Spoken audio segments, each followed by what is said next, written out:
Shalom, selamat pagi Bapak Ibu, Saudara-saudari yang dikasih Tuhan dimanapun Anda berada. Senang sekali kita boleh dengar-dengaran firman Tuhan pada pagi hari. Mari kita berdoa. Segala puji, hormat, dan syukur Tuhan, karena Kau menjagai dalam istirahat kami dan Kau membangunkan kami serta memberi hari yang baru buat kami. Bapa, masuklah ke dalam hati kami. Beracaralah sulus-sulusnya dalam hati kami, agar kami boleh melangkah di hari ini dan mengakhirinya sesuai dengan kehendak Tuhan. Di dalam nama Tuhan Yesus. Amin. Ketika kita kehilangan rasa, landasan firman Tuhan diambil dari Matius 5 ayat 13 sampai 16. Garam dunia dan terang dunia. Kamu adalah garam dunia. Jika garam menjadi tawar, dengan apakah ia diasinkan? Tidak ada lagi gunanya selain dibuang dan diinjak orang. Kamu adalah terang dunia, kota yang terletak di atas gunung, di, tidak mungkin tersembunyi.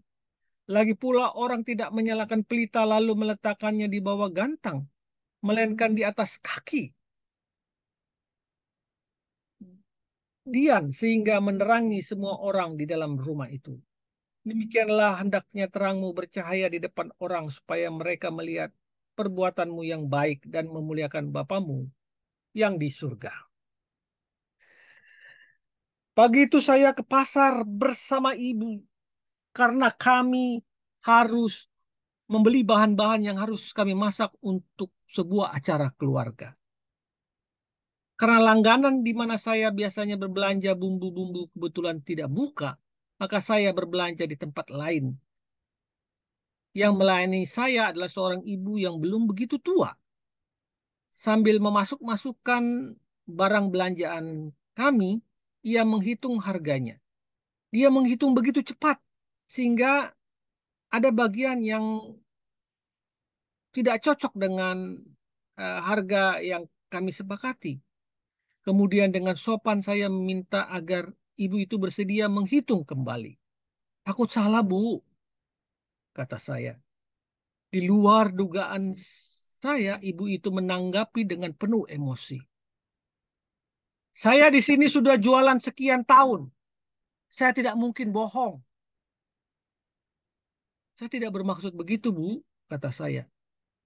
Seketika itu juga ibu saya langsung mengambil belanjaan dan menarik tangan saya pergi. Sebelum si penjual yang berpikiran picik tersebut mengoceh lagi lebih banyak.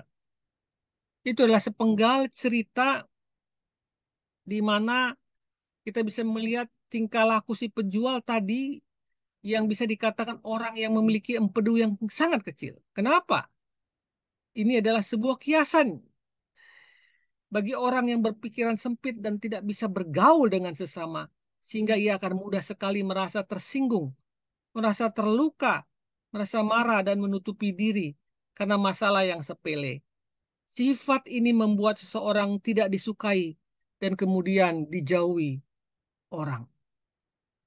Bapak Ibu dikasih Tuhan, sadar atau tidak sadar, tidak sedikit orang yang sudah mengatakan percaya kepada Tuhan, tetapi cepat sekali untuk ngambek dan marah karena masalah-masalah kecil yang tidak berkenan di hatinya. Ia tidak mau jika ada orang yang mengkritik, marah jika perkataan dan keinginannya tidak dituruti, serta menutupi diri terhadap orang-orang yang dia rasa berpotensi untuk melukai perasaannya. Orang-orang tipe seperti ini memperlakukan dirinya seperti layaknya sebuah gelas kristal yang sangat mahal, yang harus diperlakukan ekstra hati-hati agar tidak jatuh dan pecah. Sungguh sayang, bukan? Jika kita masih memelihara sifat-sifat seperti ini, mintalah agar Tuhan memampukan kita untuk berubah. Berubah. Pikiran sempit yang selalu menghendaki agar jangan seorang pun menyakiti hati kita, hanya akan menghalangi kita untuk menjadi berkat bagi sesama. Sadarkah kita akan bacaan yang tadi kita baca di Matius 5 ayat 13 sampai 16? Kita itu adalah garam dan terang dunia. Tetapi boro-boro jadi garam, boro-boro jadi terang.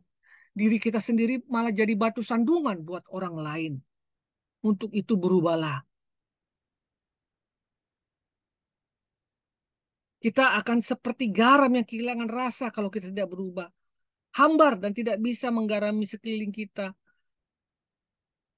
Dan firman Tuhan mengatakan jika sudah demikian tidak ada lagi gunanya garam itu selain dibuang dan diinjak orang.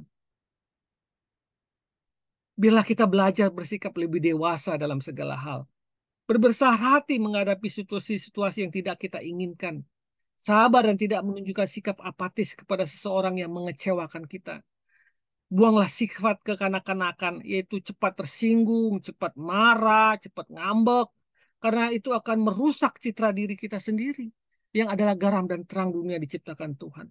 Ketika kita tidak dapat menguasai ego, saat itulah kita melakukan tindakan-tindakan yang mempermalukan diri sendiri dan membuat hidup kita tidak menjadi kesaksian bagi sesama, bahkan menjadi batu sandungan.